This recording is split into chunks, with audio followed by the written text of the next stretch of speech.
Hello everyone, welcome back to another lecture in a series of lectures on a course on electromagnetism. We are continuing the previous lecture and this happens to be the lecture number 15.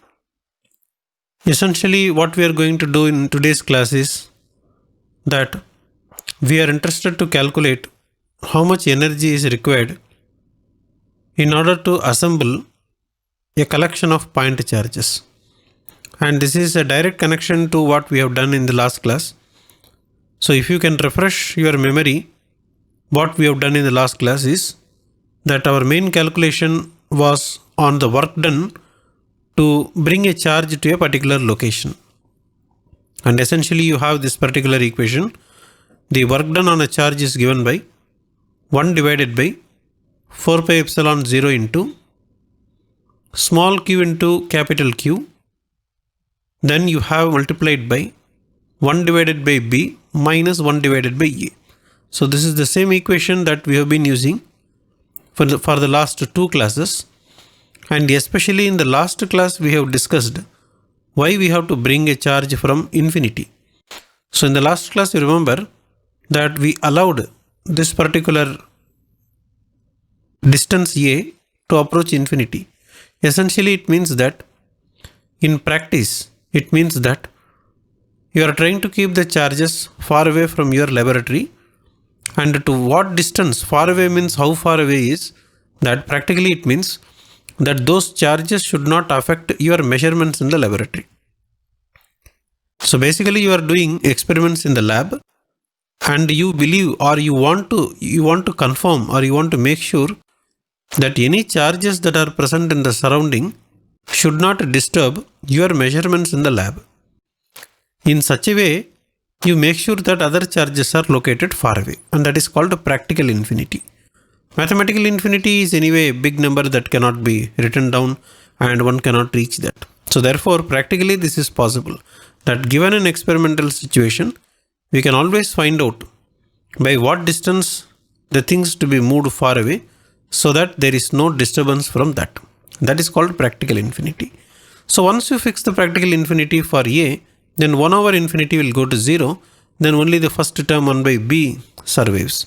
And therefore what happens is that the work done on a charge to bring from a distance infinity is given by 1 divided by 4 pi epsilon 0 into small q capital Q divided by B. So this is the main result that we have in the last class. And which charge you are bringing, and that is very important. The capital Q is the charge that you are bringing, remember that, and small q is the charge that was already present. That's the meaning. And the B has to be measured from the position of the Q. So this particular B, what is the distance B from where it has to be measured is from the location of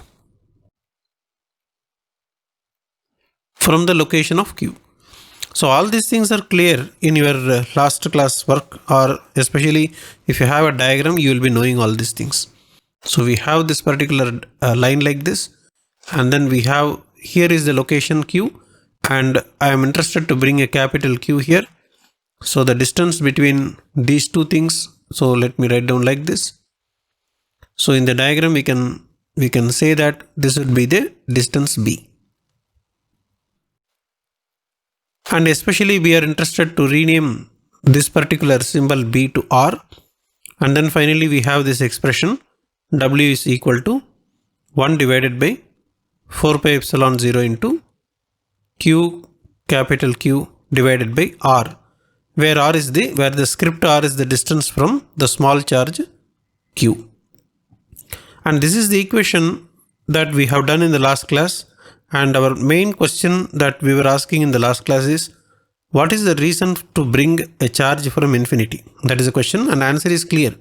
Why you have to bring it from infinity means if it is not there in infinity, then any experiment that you are going to do in your laboratory is already disturbed. And therefore, any measurements, that means any readings that you have taken, will be a disturbed reading, which means they may not be accurate. You don't have a belief, or you can't believe that those readings are reliable. So that is precisely the reason why you have to bring the charge from infinity. you are making sure indirectly that your measurements in the laboratory are undisturbed by additional charges. That is the reason for bringing from infinity.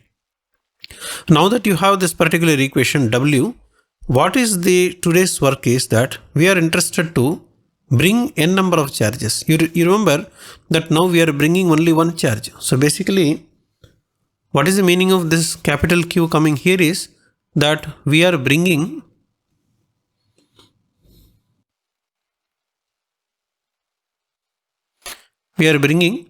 only one charge,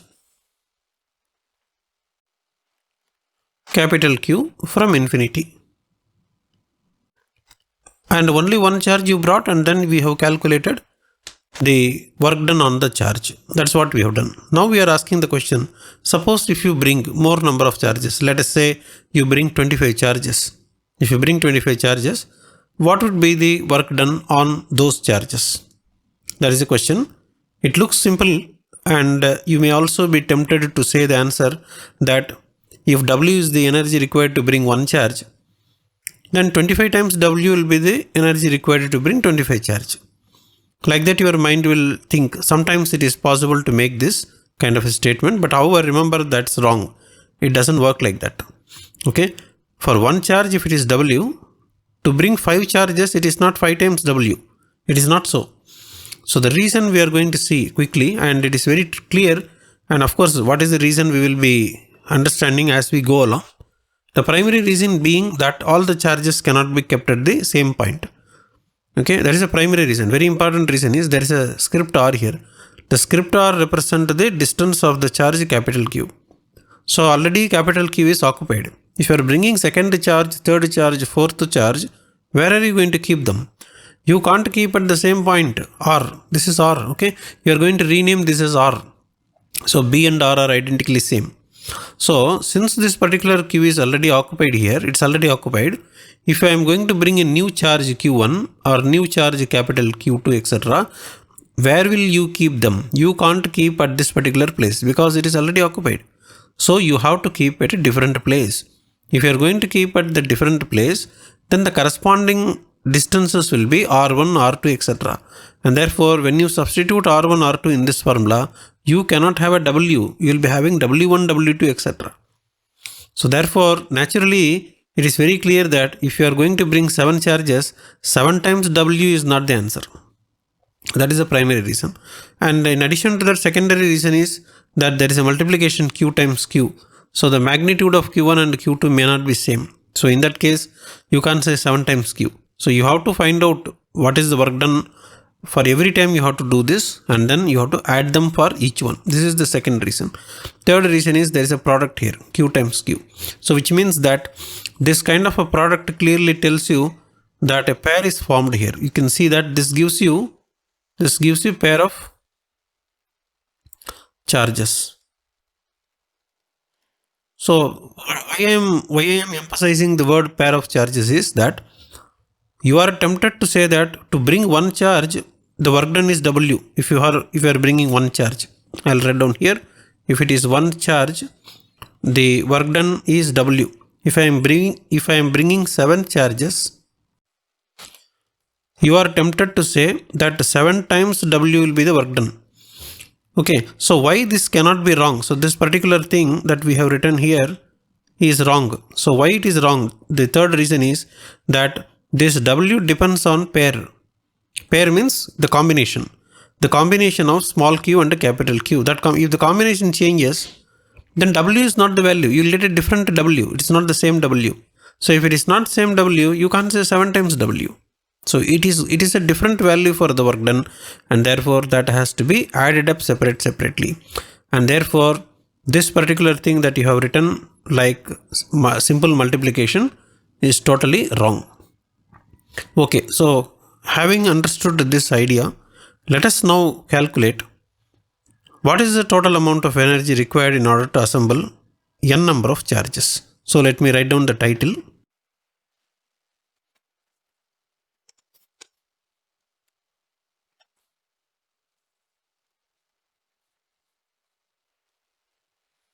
So this is the title.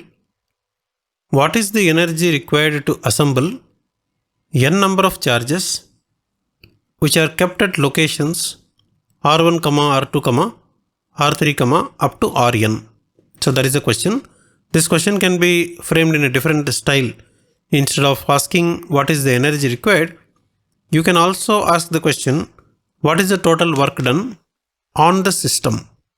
So both are equivalent. So let me write down here, or I'll write down here for example. See, work done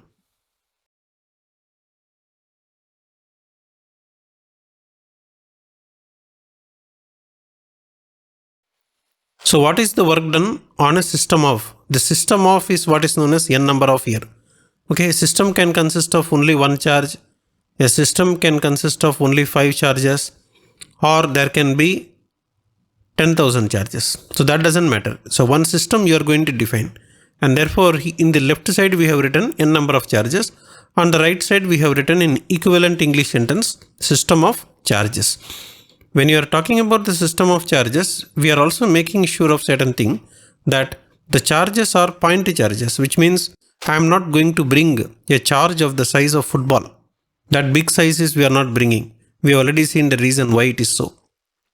The Coulomb's law, we are trying to ask the question when they are valid. They are valid only if the size of the charge is very small. Very small means it should approach a geometrical point. That is the meaning. Therefore, you should not bring a charge of the size of the football. So it should be as small as possible. That is the reason why we say it is point charge. The second thing, it is a discrete charge, because discrete means separate one. It is like sand particles. You go to the beach and take the sand particles. So one sand particle and the second sand particle, they won't stick together. So they will be discrete. Discrete means separate one. Okay, so only when they are separate. See here, where is the information about the discreteness? In the left side. In the left side, you see at the locations r1, r2. So that means if you have one charge, you will be keeping it at a particular point r1. If you have the second charge, that will be kept at the point r2, etc. So therefore, that indicates that they are discrete charges. So whether you write the problem statement as that is written in the left side, or whatever you write on the right hand side, they are identically same. So it is only an equivalent way of saying the same problem. So this is the statement of the problem is now clear. So now let us see what is that you are going to write down, and we would like to know what is the total work done on the system. So let us write down. The equation is already known to you. Just now we have written 2 minutes back we have written. It is the same equation. So the symbol that we will use is like this. W is the symbol for the work done. I am going to put a suffix here, 1, W1. The 1 is to bring the first charge. So you have a laboratory in which no charges are present. Totally no charge is present. I am going to bring only the first charge and then keeping at the point R1. Okay, to understand this W1, you have to imagine that in the laboratory, you have a coordinate system like this, in XYZ, and then you are going to bring the first charge here. So that will be a first charge. Let me write down that this is Q1. I will write down at R1. So you can understand the meaning of this. The charge is located here as I am showing in the green color cursor, and the name of the charge is Q1, and it is located at R1. And I don't want to draw every time. I don't want to draw like this. Only for the first one, let me draw like this. So if I draw like this, that would be an R1 vector. And we don't want a vector, by the way. Why we don't want vector? Because we are talking about the energy or the work done. Both of them are scalar. So if you know only the length of them, the distance between the origin and the Q1, it is enough. So you should remember that there is an origin here. So from the origin of the coordinate system to the place where you have kept Q1, that distance is R1, and vector information is not required. Only the magnitude is enough. That is the meaning. So we'll come back to this. What is the expression for W? I have been telling this. You know the answer. In the last 2 classes, I told what is the answer. That when the charge Q1 is entering into a region of space where there are already no charges are present. So remember, when Q1 is entering in this region, how many charges are present in this region? In this region means something you have to imagine, no, that is your laboratory. So you have to define your laboratory. So that is the region where you are working, and in this region Q1 is entering. So that is your infinity. So from the infinity, this particular Q1 is coming like this. So Q1 is coming, and then I am keeping the Q1 here. So when it is entering like this, how many charges are already present in your laboratory? Nothing is present, right? Since nothing is present, the work done is 0. That is what I have been telling in the last 2 classes. Work done will not be 0 if charges are already present. So that is very important concept. If this is not clear, again you go back to the last or previous lecture and then listen to that lecture and come back. Okay. So once that is clear, then coming to the second one.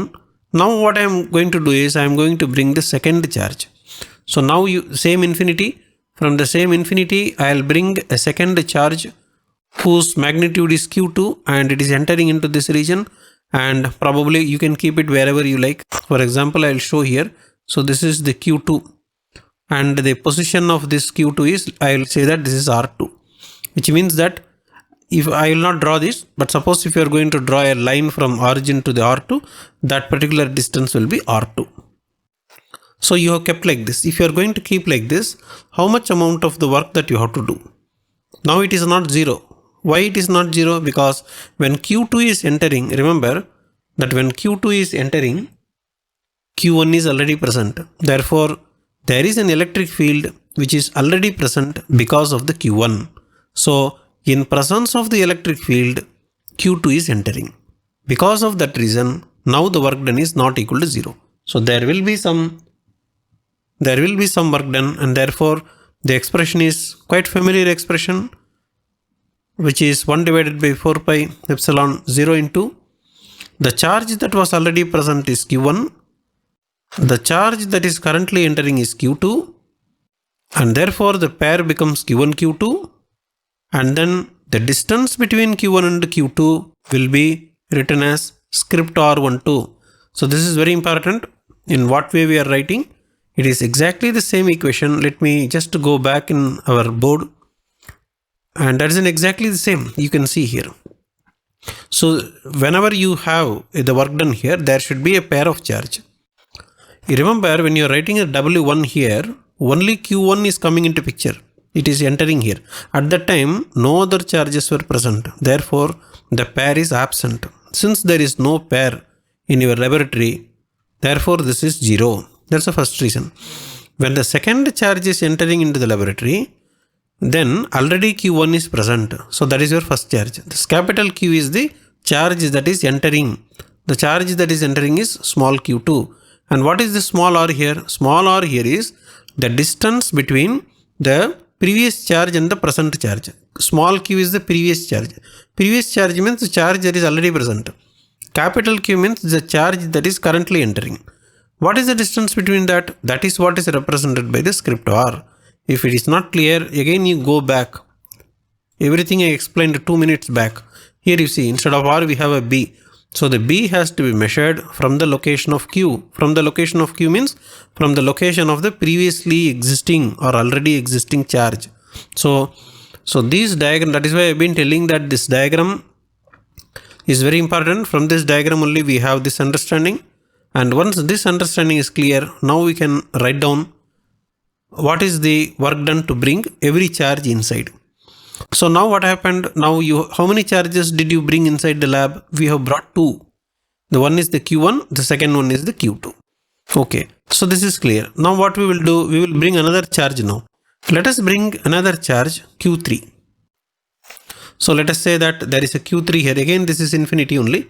So again from the infinity, let us say that you are going to bring a Q3 and then you are going to keep anywhere you can keep. Let us say that this is your Q3 and then the location, let us say that the location is R3. So remember that this R is different from the script R that we are writing. Okay, so those differences you have to be careful. So this is the location. This R3 means from the origin you have to draw a line like this. If you draw a line like this, that is from the origin you have to draw a line and that line has to touch the Q3 here. If you touch like that, that is your R3. Okay, so once that is clear, now what is the work done to bring W3? In the similar way, you have to write down 1 divided by 4 pi epsilon naught into, and here you have to think and write. Okay, so when Q3 is entering, how many charges are already present? 2 charges are already present. They are Q1 and Q2. So therefore, when the Q3, that is the third charge, is entering, already 2 people are there. They are the first fellow is Q1, the second fellow is Q2. So in presence of the electric field generated by these 2 charges, the third charge has to enter. That is what is the meaning. So that meaning has to be written down in a mathematical way. So how do you write that? So it is like this. So there is a first charge which is already present. That is what I am writing, Q1. Now the third charge is entering into the scenario. Then the distance between them is R13. Plus, not only that, plus means not only that, the second charge is already present. The third charge is entering into picture. And the distance between these 2 people is R23. And that's all. And nothing more is there. So therefore, this is W3. So now you have to understand what is the meaning of W3. So meaning should be clear. W3 means the work done on the charge Q3 to fix at the location. To fix means what are you fixing is the charge you are fixing. So to fix it at the location. So what is the meaning of W3? I am now, whatever I explained, I have written down here for convenience.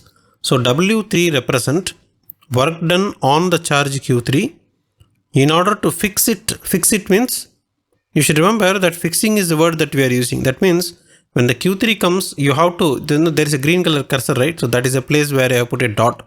At that particular point, you are going to fix. Fix means you are not allowing to move. See, just keeping is different. You can, so which word shall we use the word keep? Keep the charge or fix the charge. They look very similar, but keeping the charge at particular R3 means that R3 can move slightly unless you hold it tightly by some other method, isn't it? So if you just keep the charge at a particular place, then the charge can move because of the force of attraction or force of repulsion.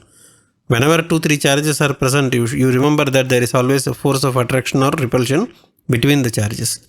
So because of the force of repulsion, the charge can move little far away or it can come little nearby, isn't it? Because of attraction and repulsion. Those things you should not allow. So therefore, it is a good idea to use the word fixing the charge. That means you put the charge at a particular point R3 and nail it. Nailing means it is like equivalent to fixing.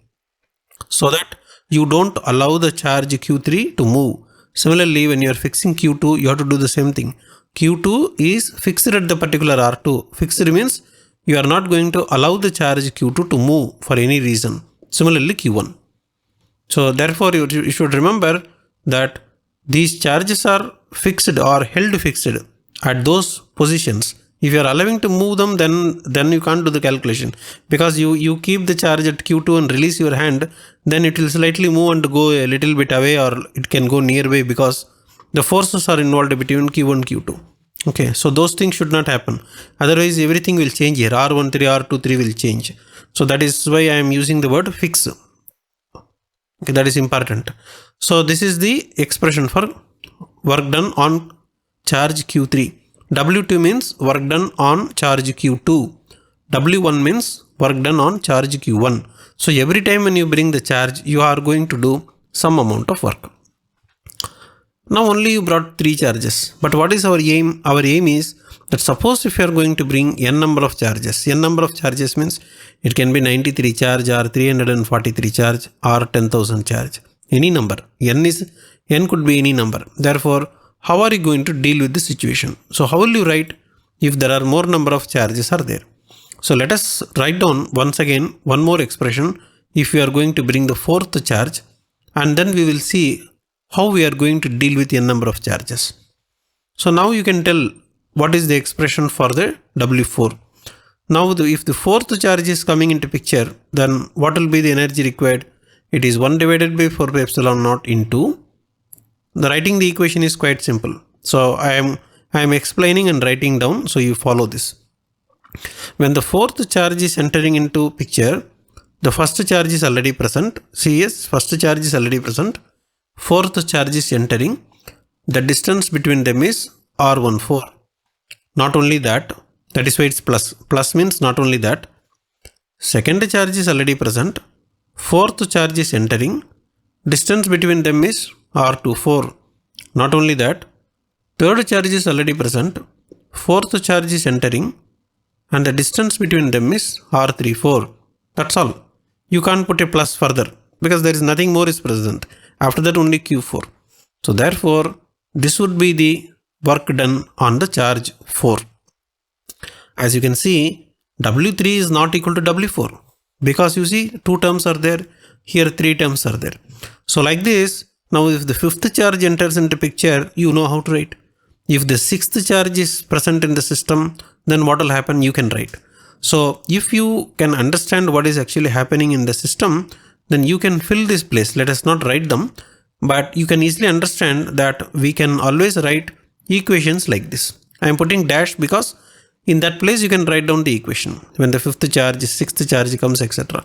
And then I put a vertical line. I'll put like this. It means that seventh charge, eighth charge, etc. And then finally, if the nth charge is entering into picture, then we write Wn will be equal to this much expression. That is fine. But remember that W represents the work done on a particular charge only. That is very important. You should remember that W represents the work done on a particular charge. You see here, on a particular charge, not the total energy, not the total work. It is only on R3. It is only on Q3. If you come to W4, then it is the work done only on Q4. So only on is very important. But what is our aim? First you should know our aim. Aim means what is the statement of our problem. What do you want to solve in today's class? So that is written here. What is the total energy required to assemble? See, it is the energy means, here once again I will explain. The energy means, the meaning of the statement is total energy. Even though I am not writing the word total, the energy required to assemble n number of charges means how much amount of total energy you spent in order to bring all the charges into picture. That is the meaning. So therefore, it is very clear that the answer will be obtained if you can add them all these W's. So that's what I am going to write down. So here we can say that then the total work done, I'll write down this, the total work done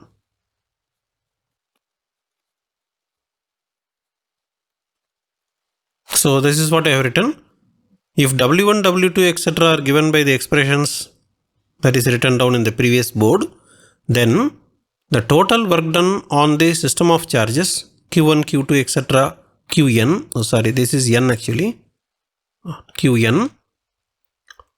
In order to fix them at their respective locations R1, R2, etc. up to Rn will be, I'll write this capital W will be equal to the work done on charge 1, the work done on charge 2, plus etc. plus the work done on the nth charge.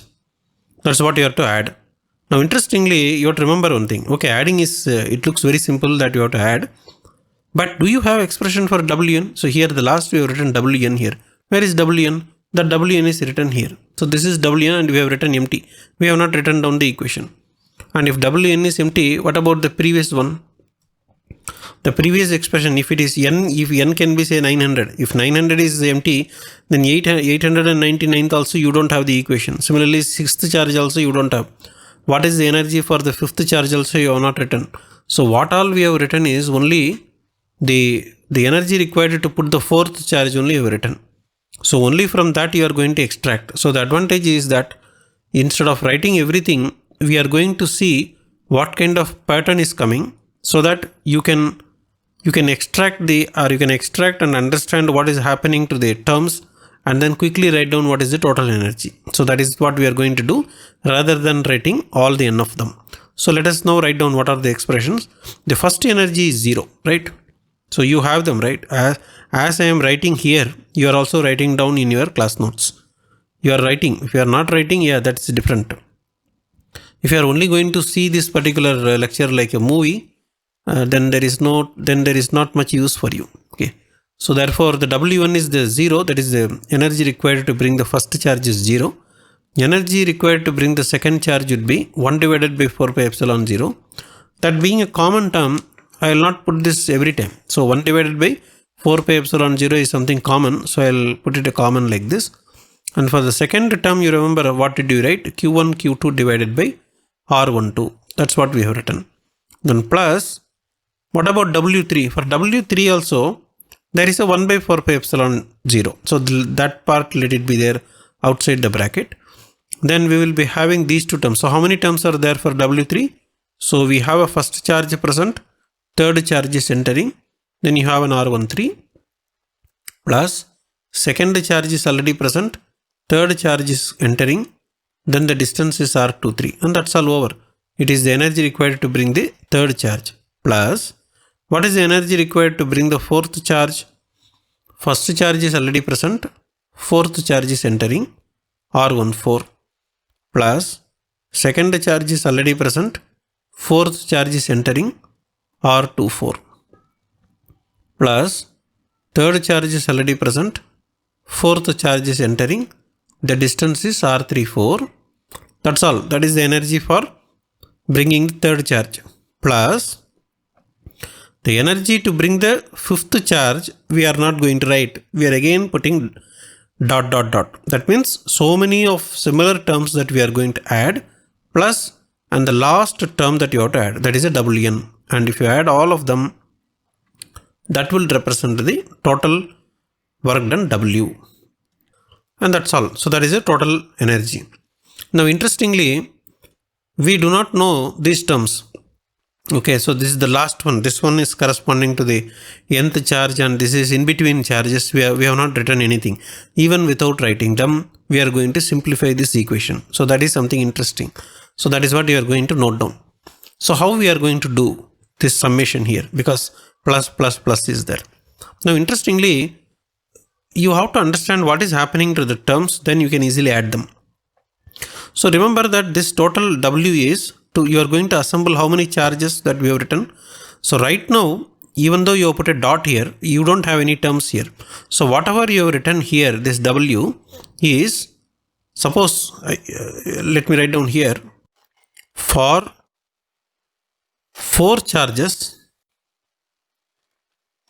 4 charges means Q1, Q2, Q3, Q4. For 4 charges, the number of terms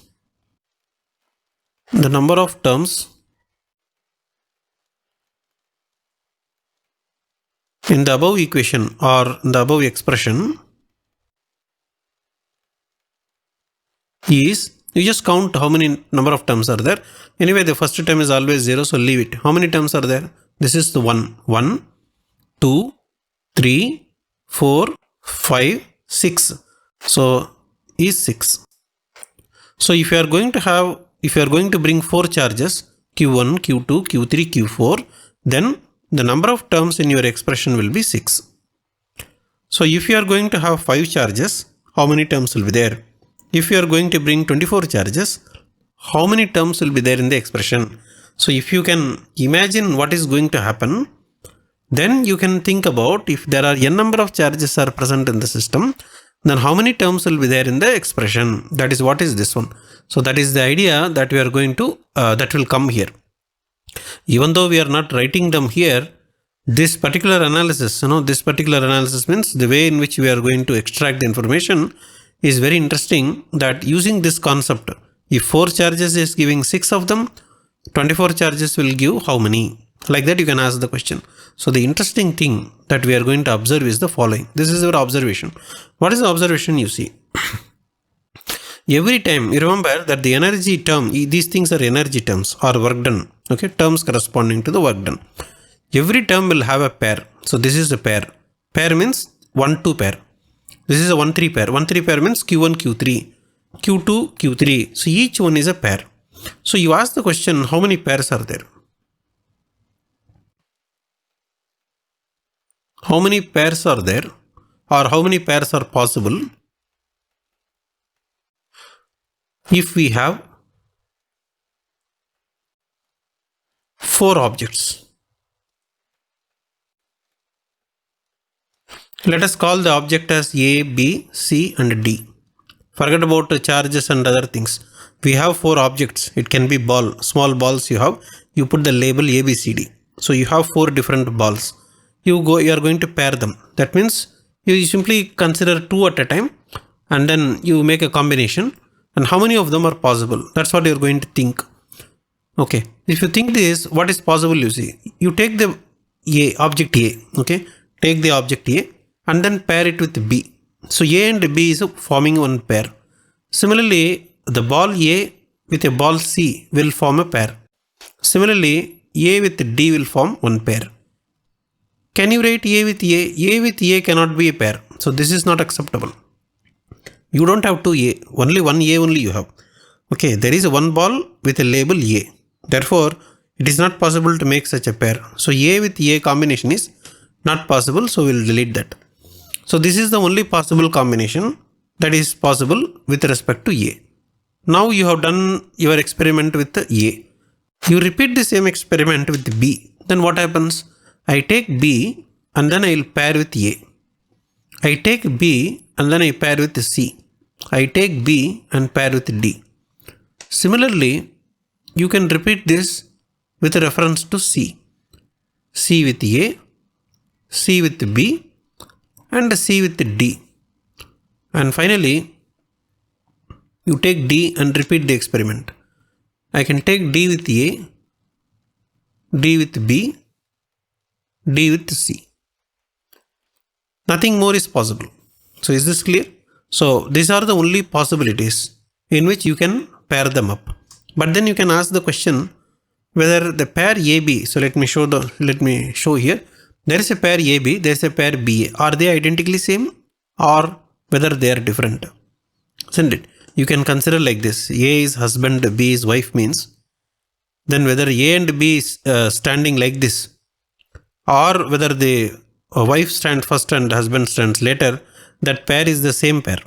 So that kind of a concept if you are going to consider, then you cannot write BA as a separate pair. AB is already paired up. Therefore, BA cannot be considered as another pair.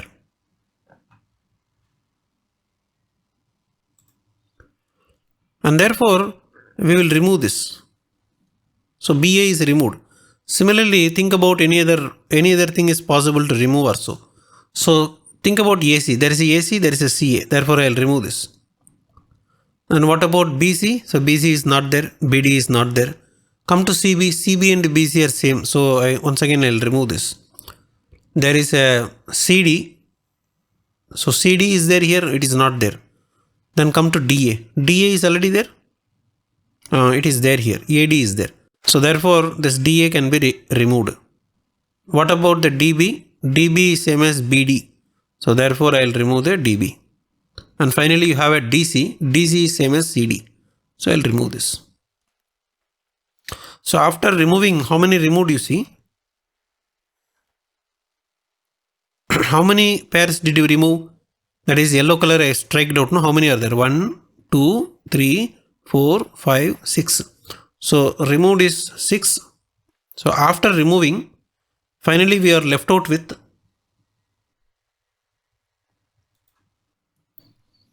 so if it is the case, we are left out with total number of pairs. Total number of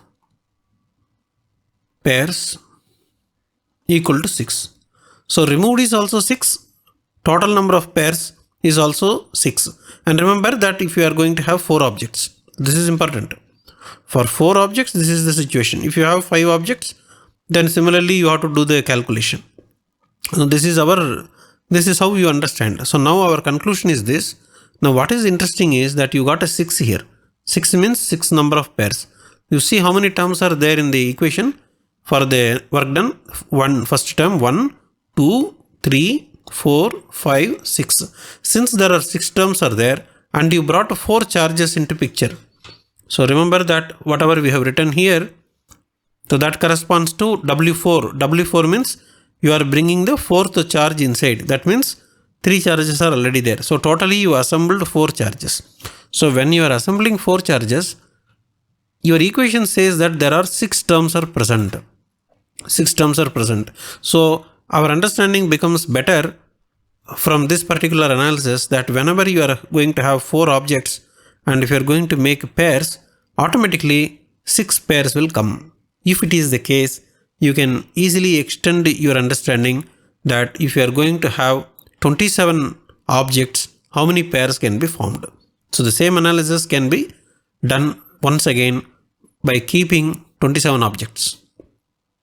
Even though it looks a little lengthy, but the idea is now clear that what can be done. But there is one more interesting thing. The one more interesting thing is that the number of pairs that is written here, 6, is equal to the number of removed pairs. Removed, why did you remove means it is identical pair.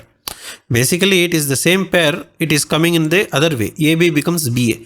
So therefore every pair is just flipped and therefore we have removed it. So the number of removed terms is equal to the number of pairs. This is actually, why did you remove is basically it's a repeated pair. Otherwise we can understand like this. We removed because it is actually a repeated pair. So if this idea is clear, once this is clear, now we can write down quickly the answer or the summation in a summation notation. So that's what we are going to write down. So therefore capital W is the total energy. Remember, this is the total. Capital W without any suffix is the total energy required to assemble n number of charges is given by 1 divided by 4 pi epsilon 0 into we are going to do the summation. This particular summation notation is convenient because basically you are going to have a large number of terms are being added up. If you remember how it looks like, this is the equation. Okay, so basically I am rewriting 1. If you want, let me call this number as 1 here, and basically 1 is being rewritten. So 0 you forget about it, and then we have this 1 by 4 pi epsilon 0, and there is a plus is coming. So there is so all these pluses what I am writing is as a summation, and then in the summation there are 2 indices are there. Indices means suffix. One index is one suffix, second index is another suffix. So therefore 2 indexes are there. Indexes we say indices.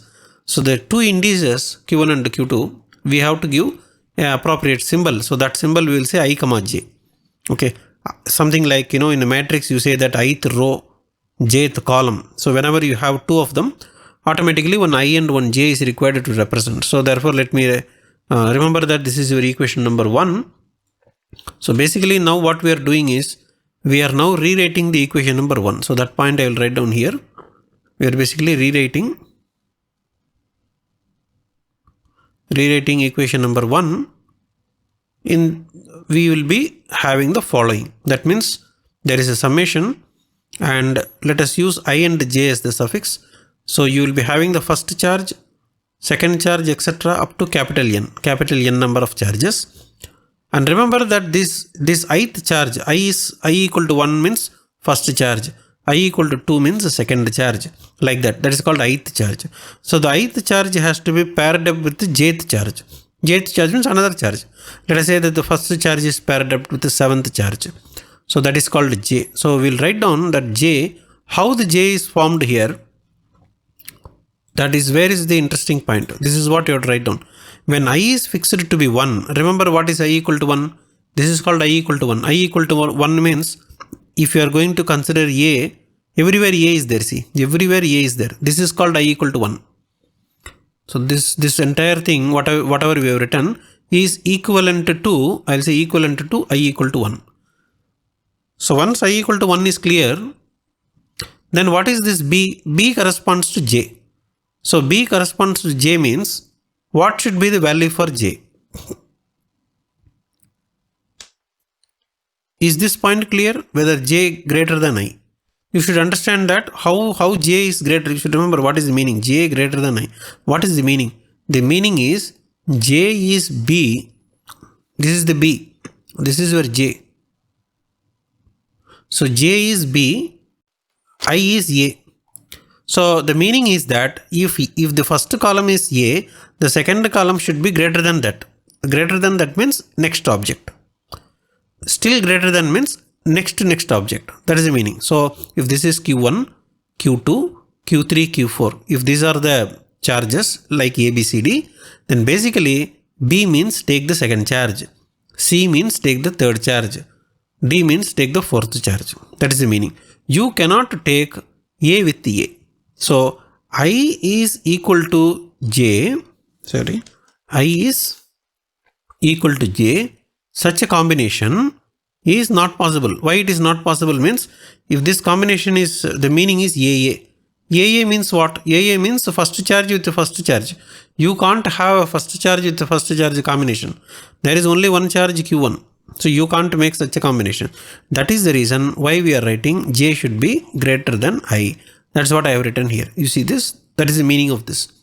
And once this summation is clear, then the rest of the thing is very simple, that all the terms will have a identical pattern. What is the identical pattern? The first charge, that is the ith charge, this is the ith charge, this is the jth charge divided by the distance between I and j. This is also same, ith charge, jth charge, distance between them, and every term is having the same pattern, and therefore it becomes simple to write down only one expression, that you will be having an ith charge qi, then you have a jth charge qj divided by the distance between ith charge and jth charge. And that's all. You got the answer. This is the final expression. So almost this is the final expression. But there is an interesting way to write the same equation in a slightly different way. And very slightly different way. And that is also much comfortable way to write. The reason is this. Instead of saying j greater than I, instead of this, can you say j not equal to I? These two are not same. Okay. See, j greater than I and j not equal to I, they are not same. But however, these two can be made equivalent. Okay. So how can you make this equivalent is what you are going to think. A little bit you have to think. How to think? You have to go back to this diagram. Here you see that we have written AB, then you have a BA. And what is the meaning of I? See here, I is equal to j is not possible. Therefore, that has to be deleted. If you delete them, then how many possibilities are there you have to see. You see this matrix box. This is a box that you have, right? In this box, how many elements are there? I'm putting a box here. This is a box. In this box, how many objects are there? 1, 2, 3, 4, 5, 6, 7, 8, 9, 10, 11, 12. So there are totally 12 of them are there. In these 12 of them, 6 of them you are considering as pairs. The remaining 6 of them you are considering as a repeated pair. So suppose if you are going to consider all the 12 of them, then in these 12 of them, you see what is happening. I is not equal to j. Is this clear? You have to think and verify. In the entire 12 of them, I is not equal to j. That means you don't have AA pair. You don't have BB pair. You don't have CC. You don't have DD. Such pairs are not there. That is the meaning of I is not equal to j. So therefore, if you are going to consider I is not equal to j condition, then there will be 12 number of pairs are possible. This is information is clear. But however, 6 of them is going to be repeated automatically. Therefore, we have to take half of the 12. So it is very clear how do you get 6 here? Equal number of pairs are repeated means, if there are 12 number of pairs are there and equally repeated means automatically 6 of them are original pairs. So the understanding becomes clear in this particular way. And therefore what happens is you come here and write down that I am going to consider half of the number of pairs. So half I am write down here, and then I will write down 1 divided by 4 pi epsilon 0.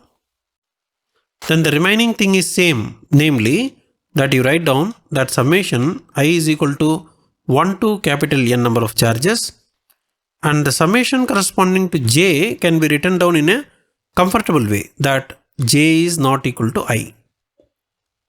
You see that this is greater than I. This is not equal to I. They are not same, but they are equivalent. You see how the equivalence is coming? These two are now equivalent because I put a half here. Half of the total number of pairs I am going to consider. And then you write down that this is your Qi, Qj divided by Rij. So that will be the total amount of work.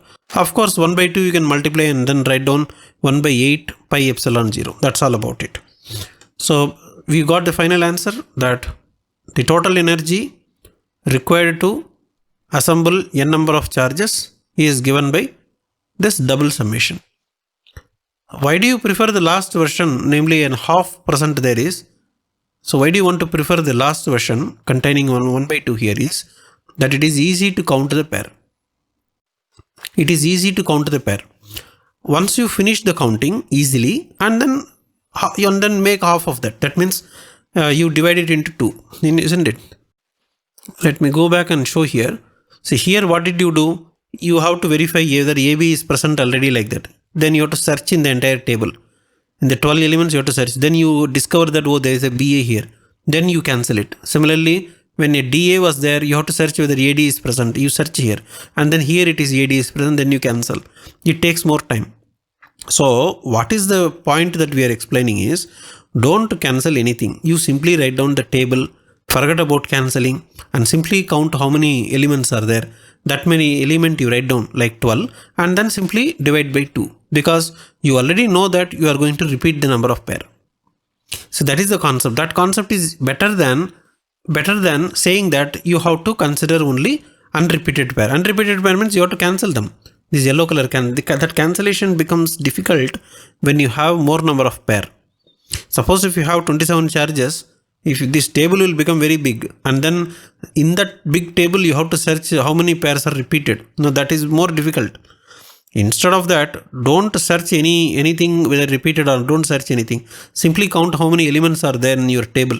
You write down that number and divide by 2. So therefore that looks much comfortable or much easier way to deal with. Therefore this is a 1 by 2. So half of this. So this is very interesting concept actually. Let me explain this concept using another interesting thing here. So you consider some vehicle. Okay, let us consider a vehicle as a car, for example. You take a car. Let me write down that the car, let us say that on the side view, for example, I'll write like this. You can see 2 wheels are there. Okay. So because I am seeing the side view, this becomes a rectangular box like this. If you are going to see the front view, for example, the front view won't be so long, right? So the front view will be looking like this, and then you will be having 2 wheels will be there here. So that is your front view of the car. This is the side view. So this is the side view. This is the front view. There is another view which is a back view. Now, if you go to the back side dicky, okay, so you go to the dicky side, and then again you see the view. This is the backside dicky view. Again you can see 2 wheels. 2 wheels will be there, right? And that is not the only thing. The backside of the side view. So this is the side view is there. There is a backside, right? And for that, if you see, maybe if you draw like this slightly, you can see the 2 wheels here. So in that way, I will make it like this slightly. This slanted thing, if I make like this, that will be clear. Okay. So now the question is very simple question. You are asking how many wheels are there in a car. How many wheels are there in a car? You are going to get the answer like this. The side view gives me 2 wheels. The front view gives me 2 wheels. The rear side, that is the dicky side, gives me 2 wheels. And then the back side view gives me 2 wheels. So how many wheels are there? 2 plus 2, 4. Plus 2, 6, plus 2, 8. So my conclusion says that there are 8 wheels in a car. This is the easiest way to count. But you already know that there are only 4 wheels. So how you are getting 8? The answer is the pair is repeated. So this is the same concept that you have. When you are turning your car and then counting, 1 wheel is repeated in your count. And that is why it becomes double of that. So you know that the answer is double of this, and therefore the correct answer will be equal to half of this way of counting.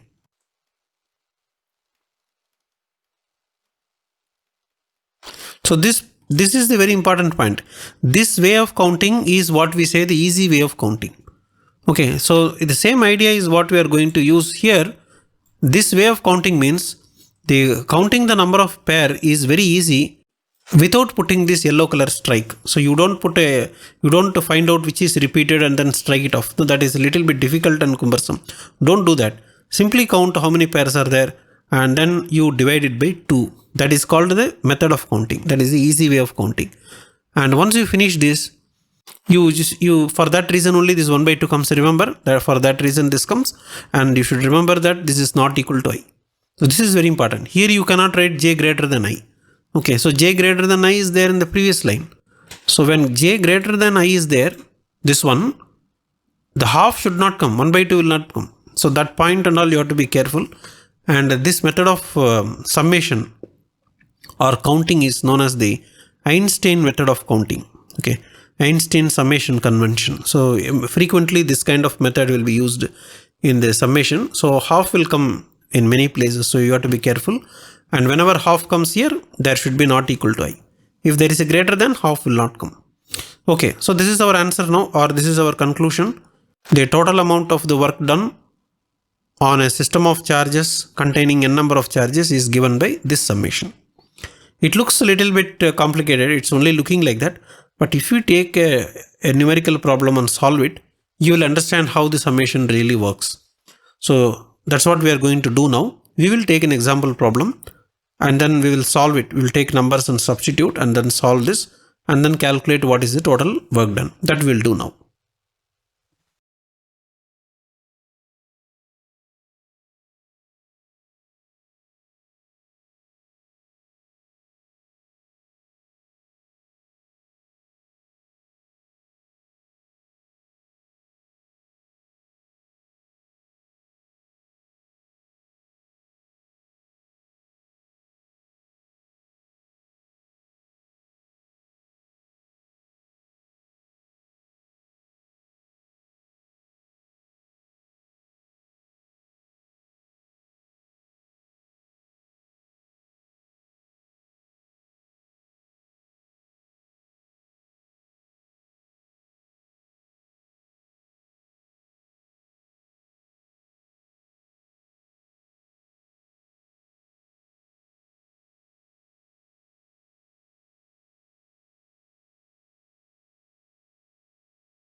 So this is actually the statement of the problem. It is a simple problem, but at the same time, it is not so simple that you substitute numbers and get the answer. So there is a little amount of thinking that is required. It is not a problem like, you take the number and substitute in a formula, you get the answer. No, it is not like that. Okay, but at the same time, a little bit of thinking is required, and after that, the problem becomes very simple. So statement is like this. You consider a cubical box. It is not a physical box. It is not a physical box. Okay, what do you mean by that is, you have to consider a geometrical object. Geometrical object means it is not present. See, this is very important. If you say geometrical point, okay, geometrical point doesn't exist actually. See, if I am going to have a ball like this, or let us say that this is a sand particle. So this is a particle.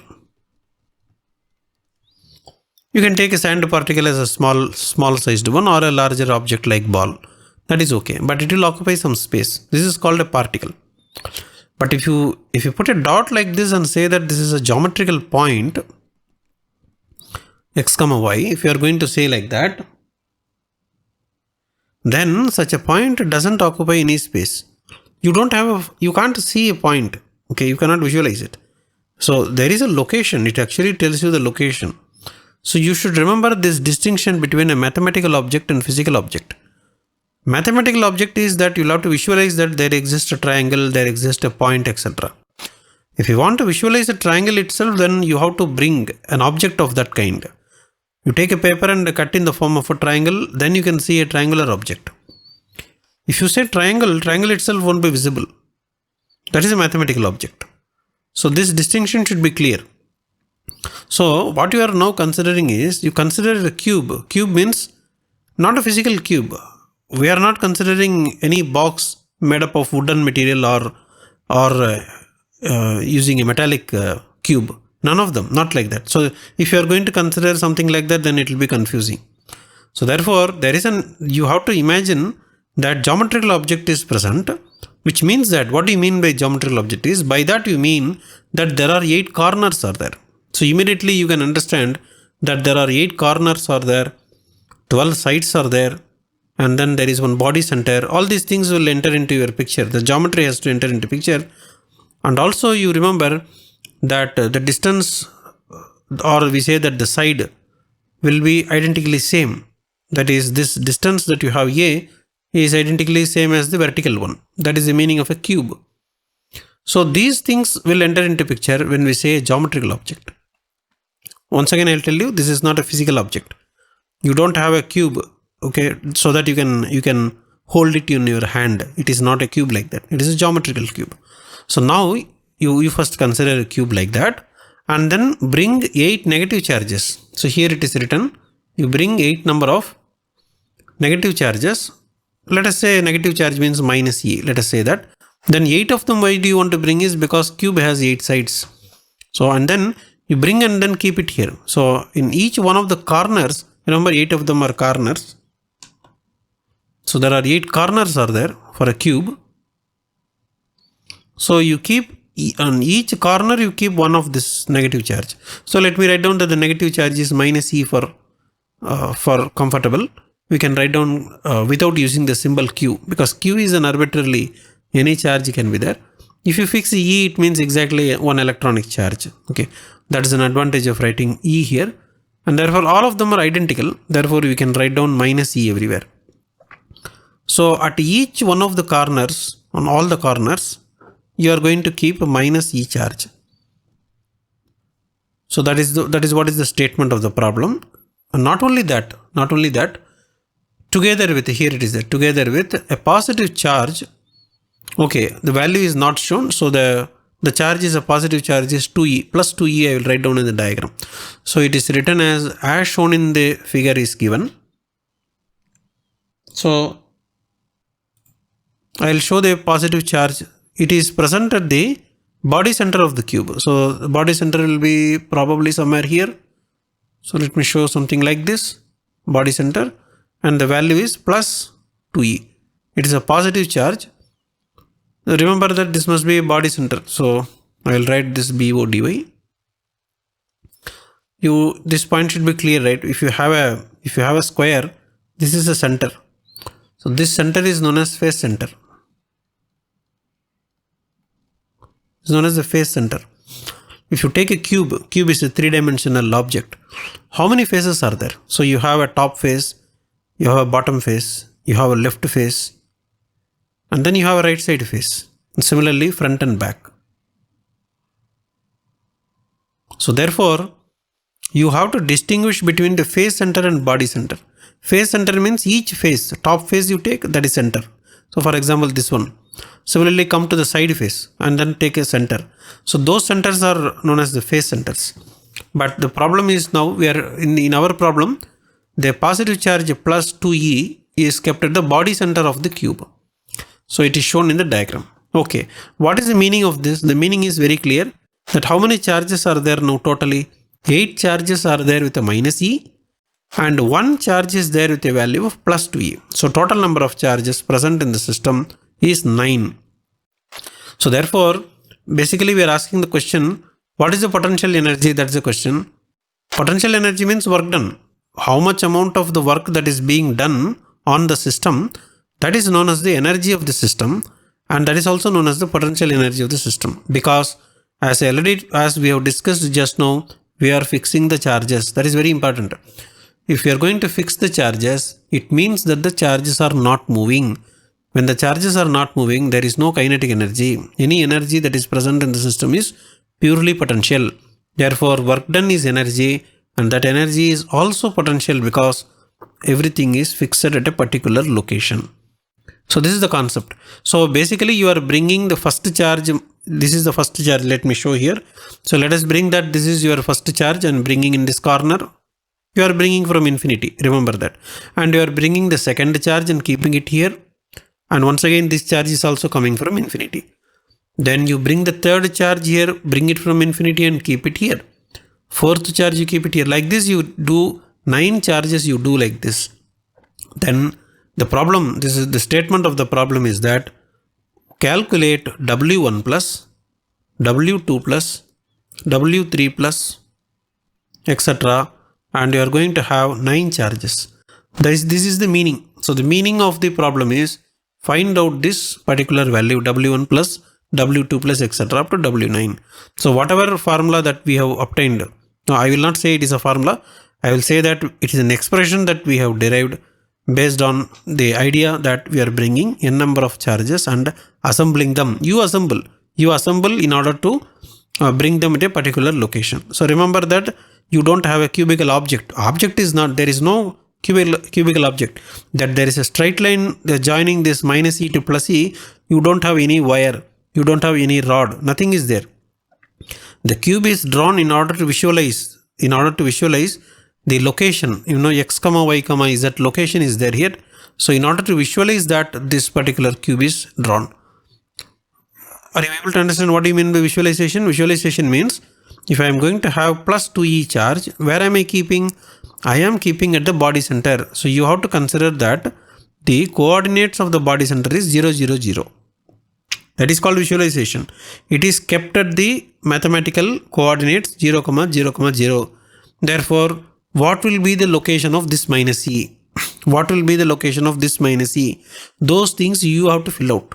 You have to fill. Only then you can do the calculation. So this is the actual problem. Even though the problem is okay, simple, but it is not that straightforward that you take it in a formula and substitute. You can't substitute it directly in that formula and get it. You have to think a little bit. So that's what we will do. So that we will do in the next class. But you try, you first of all attempt it and let us see how much, whether you are able to get the correct answer in first step itself, or that you went through some steps and then you are got stuck in some place. That we will see in the tomorrow's class. Tomorrow we will continue, and with this particular, the solution to this problem is what we are going to see in the tomorrow's class. Okay.